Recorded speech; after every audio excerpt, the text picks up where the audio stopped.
Well, Vice President Kamala Harris finally unveiling her policy positions on her campaign website just one day before tonight's highly anticipated ABC News presidential debate. The website features a lengthy economic agenda titled Build an Opportunity Economy and Lower Costs for Families, which includes her tax and so-called price gouging ban, but it also slams former President Trump's economic agenda.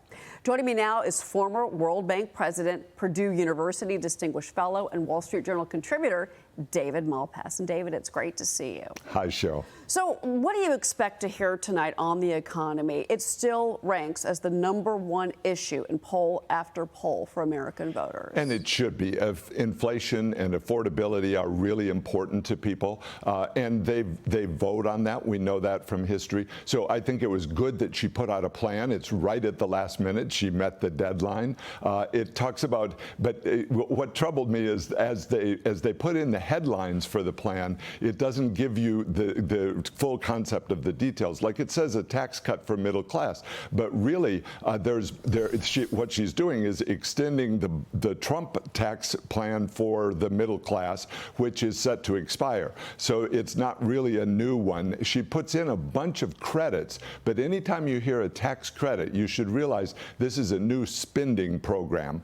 So they're doing it in various areas, in housing, to try to make it more equitable, but that ends up fouling up the way the market actually works. So if you think about if what you want is more housing within the country, you don't want to have the government coming to help. You know the words, if I'm from the government, I'm here to help. That is what speaks through the plan. On energy policy, she says that she'll get energy prices down, but when you look at the details, all of them point to higher energy prices. So again, I'm here from the government, here to help, and it's not going to work. Well, if she's continuing, President Biden's economic policies, we know what he has done with LNG exports, for instance, and how that has affected Europe and the European energy market. That is one. Now, the Democrats will come back and say, well, there is more domestic energy production under President Biden than there were under President Trump. But I think it's the regulations, especially the impact on the world stage, the impact on the world oil market,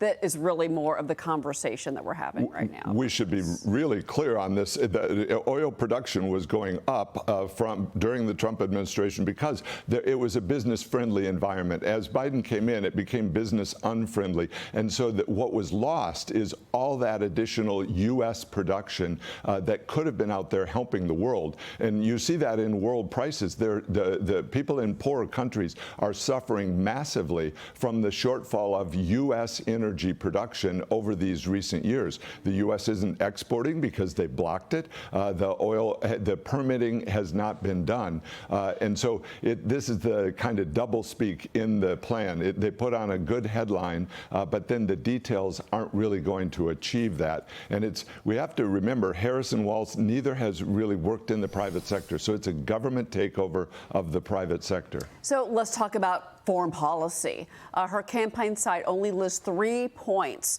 on foreign policy. The section's titled Keep America Safe, Secure, and Prosperous. Here are the points that she has listed. Okay, stand with our allies, stand up to dictators, lead on the world stage. No, a little generic. Yeah, I know. Right. I agree with you. Invest in America's sources of strength, support service members, veterans, their families, caregivers, and survivors. Now, you point out that in particular with the world on fire right now, whether it is China, whether it is Iran, whether it is Gaza, whether it's Africa, that foreign policy should be more front and center tonight. Do you expect to hear that? You know, in debates, they tend to go for the domestic issues, and we do have to hear what does she really believe about inflation or about fracking or about energy production or about the border, any of the issues that she's been vague on or flip-flopping from her previous positions. Those need to be fleshed out. So I hope either the moderators or President Trump will ask ask her, so do you want more fracking or do you not? Do you want more energy production or not? Because it's unclear in your plan. So I hope that comes out. But on the foreign policy side, it's been a disaster. As you look back on Afghanistan, the World Bank had people in Kabul. The U.S. pulled out, closed the base before evacuating Kabul. So people were left with nothing. Vice President Harris says she was the last one in the Oval Office when that decision was made. I was with European leaders. You know, none of them have supported what the U.S. did. In fact, they were openly critical. They were really critical in private of the U.S. closing the base with no advance warning to allies. So they say in this plan, we're going to help our allies, which is great to say. But when the rubber hits the road, they weren't there.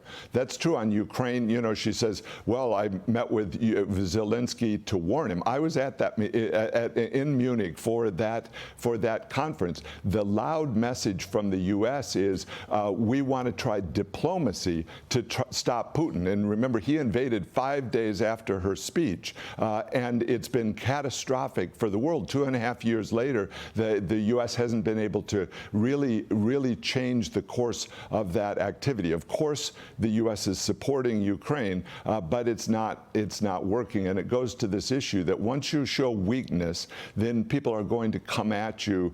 In Africa, the U.S. has been weak.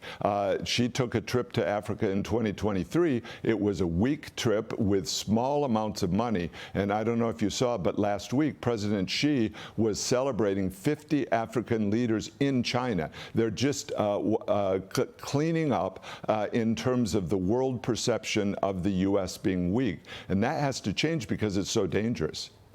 Well, real quick, we did talk with Michael McCaul yesterday. The House Foreign Affairs Committee did release that report on Afghanistan. You mentioned that briefly. I do want to get a quick reaction from you over this, because obviously that report detailed how President Biden wanted to get out of Afghanistan no matter what. It was dead on the calendar. Let's get out before September 11th. And that disaster, of course, even though his military officials were against that, Chairman Michael McCaul joined me yesterday. Listen to what he said.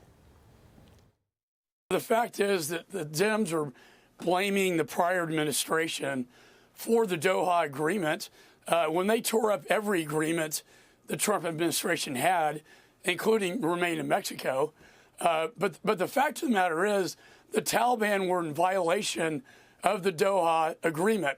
And therefore, President Biden had no justification to go to zero, pulling all military troops out, all contractors, going to zero, leaving our Marines at the end of the day were left completely unprotected, and 13 servicemen and women died as a result of that. And we lost Bagram. We didn't keep Bagram. The failure was in the implementation. So it was right to get out of Afghanistan, but you don't get out by closing the base that's protecting everyone first. You do that after you've protected people and removed them from harm's way. And that's what made the Europeans livid specifically at Biden-Harris for the way that was done, that specific decision. So they're really trying to cover that up a bit. David Malpass, always a pleasure to see you, and thank you so much for being being here this morning.